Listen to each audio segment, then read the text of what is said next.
Evening friends, hi welcome all of you to my channel bank Nifty tomorrow. दोस्तों, आपको और आपके पूरे परिवार को मेरी तरफ से नए साल की ढेर सारी शुभकामनाएं। आने वाला साल जो है वो आपके लिए बहुत सारी हेल्थ, वेल्थ एंड सक्सेस लेके आ जाए।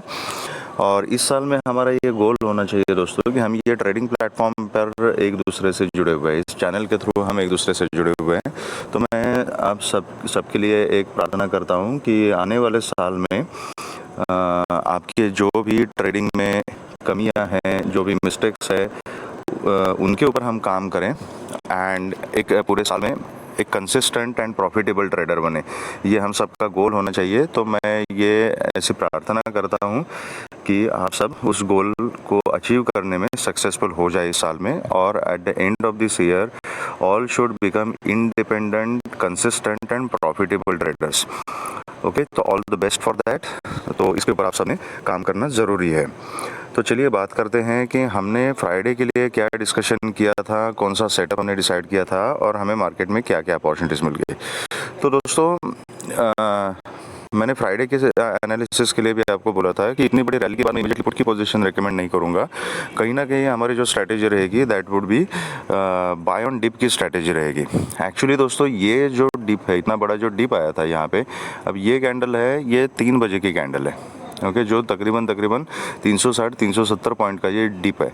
तो मैंने अभी वीडियो में बोला था कि अगर नीचे में बैंक निफ्टी कहीं मिलती है, हालांकि 830 तक की लेवल की मैंने बात नहीं की थी, बट 950 930 तक आ जाए तो वहाँ पर उस डिप के ऊपर हम बाई की पोजीशन बनाएंगे। This is what my strategy was and I was expecting ये जो इतना डिप है, इतना जो फॉल है, ये मैं फर्स्ट हाफ में एक्सपेक्ट कर रहा था। अगर फर्स्ट हाफ में हो जाता तो एक अच्छी खासी रिकवरी देखने को मिल सकती थी, लेकिन मार्केट ने ऐसा नहीं किया। बैंक निफ्टी ओपन होने के साथ धीरे धीरे नीचे बढ़ती गई और 3 बजे ये इतना तगड़ा बैंक निफ्टी ने डिप दे दिया है। ठीक है, तो 3 बजे के बाद ट्रेडिंग करना जो है, एक्सपीरियंस ट्रेडर जो है वो कर सकते हैं, हर एक आदमी के लिए वो पॉसिबल नहीं होता। ठीक है, तो मेरे चैनल देखने वाले जो जितने भी व्यूअर्स है, उसमें कुछ बिगिनर्स है, कुछ अमेच्योर ट्रेडर्स है, कुछ एक्सपीरियंस ट्रेडर्स है। तो यहाँ पर जो भी मैं स्ट्रेटेजी डिस्कस करता हूँ, जो भी सेटअप डिस्कस करता हूँ, वो सबके लिए डिस्कस करता हूँ। That is why I talk a lot about the discipline factor. ठीक है, तो ये मैंने पिछले हफ्ते में भी जब रैली हुई थी, तो ये प्रॉफिट बुकिंग वाला जो पार्ट है, इसमें मैंने पुट की पोजीशन लेने के लिए थोड़ा सा अवॉइड करने के लिए बोला था कि बाय ऑन डिप की स्ट्रैटेजी होनी चाहिए। रीज़न क्या है उसका, यहाँ पर अगर आप प्राइस एक्शन को समझते हो और रेजिस्टेंस के ऊपर अगर शॉर्ट कर लेते हो या पुट की पोजीशन बनाते हो, तो उसमें कोई गलत नहीं है, ये करेक्ट स्ट्रैटेजी है। लेकिन रिटेल ट्रेडर जो होता है, एक नया ट्रेडर जो होता है, जो बिगिनर होता है, वो कहाँ पर मार खाता है? वो हमेशा डिसिप्लिन में मार खाता है। ओके, मैं ये एक्सपीरियंस कर चुका हूँ, मैं लॉसेस ले चुका हूँ ऐसे। तो एक साइकोलॉजी क्या बनती है कि पिछले हफ्ते में एक रैली आ गई, उसके बाद प्रॉफिट बुकिंग आ गई, इस हफ्ते में रैली आ गई, फिर प्रॉफिट बुकिंग आ गई। तो एक गलत मेंटालिटी डेवलप हो जाती है कभी कभी ट्रेडर की, कि जितनी बार मार्केट में रैली आएगी ना, दूसरे दिन प्रॉफिट बुकिंग आएगी। ओके, और दूसरा एक वीक पॉइंट होता है रिटेल ट्रेडर का कि बढ़ती हुई मार्केट में वो गिरने की बात सोचता है और गिरती हुई मार्केट में वो बढ़ने की बात सोचता है, जो कि बहुत ही डेंजरस साइकोलॉजी है। ज़रूरी नहीं है कि मार्केट ने रैली देने के बाद दूसरे दिन कंपलसरी प्रॉफिट बुकिंग देना ही है। ये हो सकता है कि एक डिप ऐसे लेके फिर से अपनी रैली मार्केट रिज्यूम कर सकती है, ऐसा किया है मार्केट ने बहुत बार। तो अगर इस माइंडसेट के साथ आप काम करोगे कि आज मार्केट बढ़ चुकी है तो कल गिरेगी, और खुलते के साथ अगर आप पुट की पोजीशन में बैठ जाते हो, तो हो सकता है थोड़ा सा पुट बायर्स को ट्रैप करने के लिए नीचे तक मार्केट आ जाती है और फिर आपको पुट की पोजीशन से बाहर निकलने का मौका ही नहीं मिलता।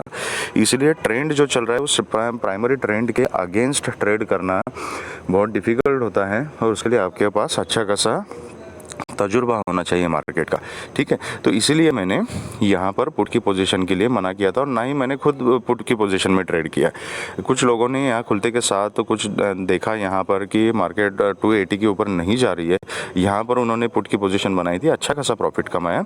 That is a good thing. अगर आप प्राइस एक्शन को समझते हो लाइव मार्केट में और एक सेटअप आप बना सकते हो, तो वेल एंड गुड, आप इस पोजीशन को ले सकते हो। ऐसा नहीं है कि उसमें कुछ गलत है, सही है, सही गलत की बात नहीं है, बात है एक डिसिप्लिन ट्रेडर बनने की। ठीक है, इसलिए मैंने ये चीज़ बोली थी। तो चलिए अब बात करते हैं कि आगे बैंक निफ्टी कैसे काम करेगी। दोस्तों, एक सिंपल चीज़ होती है कि मार्केट वर्क्स ऑन प्रोबेबिलिटी। अगर पिछले 10 दिन में हमारे 10 में से 9 वीडियोस में मार्केट ने हमारी एनालिसिस की, हमारी लेवल्स की अगर रिस्पेक्ट की है, तो एक दिन को मार्केट को देना पड़ेगा यार। Okay, we have to grant that much to bank Nifty कि एक दिन बैंक निफ्टी ने डिसाइड किया कि हमारे सेटअप के हिसाब से काम नहीं करेगी, ठीक है चलो कोई बात नहीं, तो हमने ट्रेड नहीं किया, मैंने तो ट्रेड नहीं किया, कल फिर से मार्केट खुलेगी, कल ट्रेड कर लेंगे। ओके, तो इस अभी ये चार्ट के ऊपर सबसे इम्पॉर्टेंट चीज़ जो है, ये जो 3 बजे वाली जो कैंडल मैं बोल रहा था ना, ये जो डिप बैंक निफ्टी ने लिया है दैट इज़ वेरी इंपॉर्टेंट, क्योंकि इस कैंडल में सेलर्स भी है और बायर्स भी है और दोनों भी बहुत ही पावरफुल है।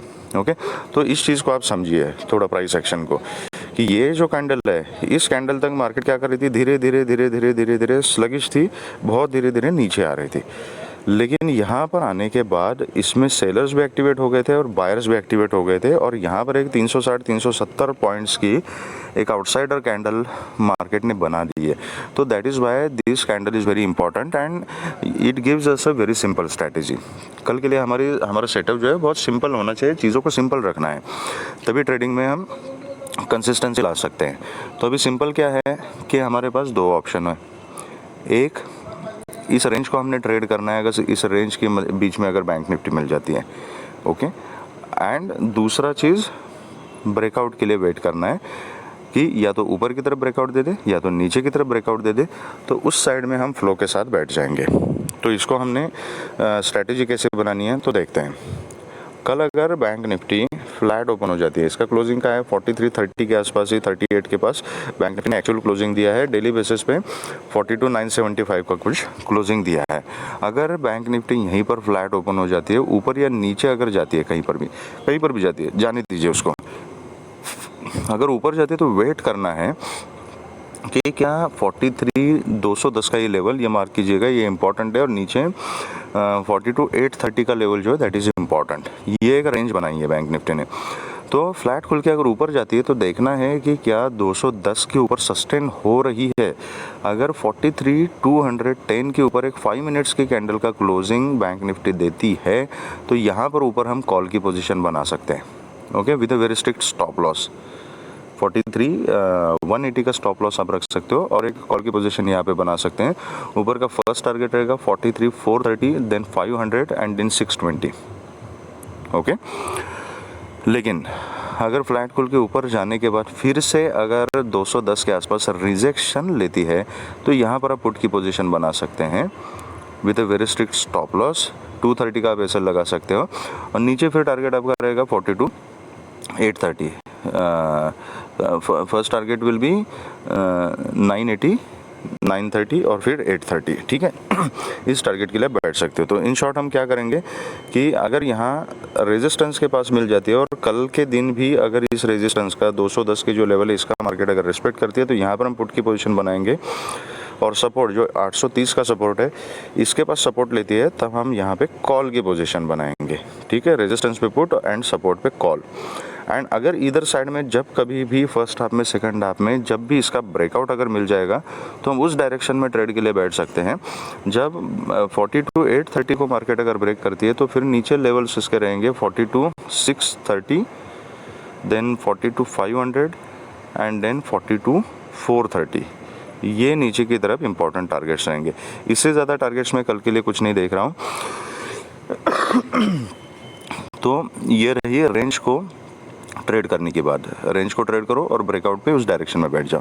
अगर bank Nifty gap down open हो जाती है और 42830 के नीचे ही बैठ जाते हैं, definitely will go for put position with a very strict stop loss. नीचे का रगा टारगेट्स सेम रहेंगे। अगर गैप अप ओपन हो जाती है और 43210 के ऊपर ओपन हो जाती है तो definitely will go for call. ऊपर के टारगेट्स आपके सेम रहेंगे, ठीक है।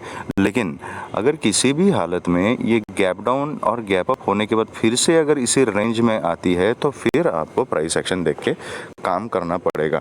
अगर गैप अप ओपन होके 210 के ऊपर ओपन होके अगर फिर इस रेंज में आती है तो आप अगर प्राइस एक्शन को समझते हो तो पुट की पोजीशन बना सकते हो। नीचे फिर आपके टारगेट सेम रहेंगे। सेम कहानी goes for gap down opening. Gap down open होने के बाद 830 के नीचे से अगर सपोर्ट लेके कहीं इस रेंज में ऊपर आ जाती है तो then think about call looking at the price action.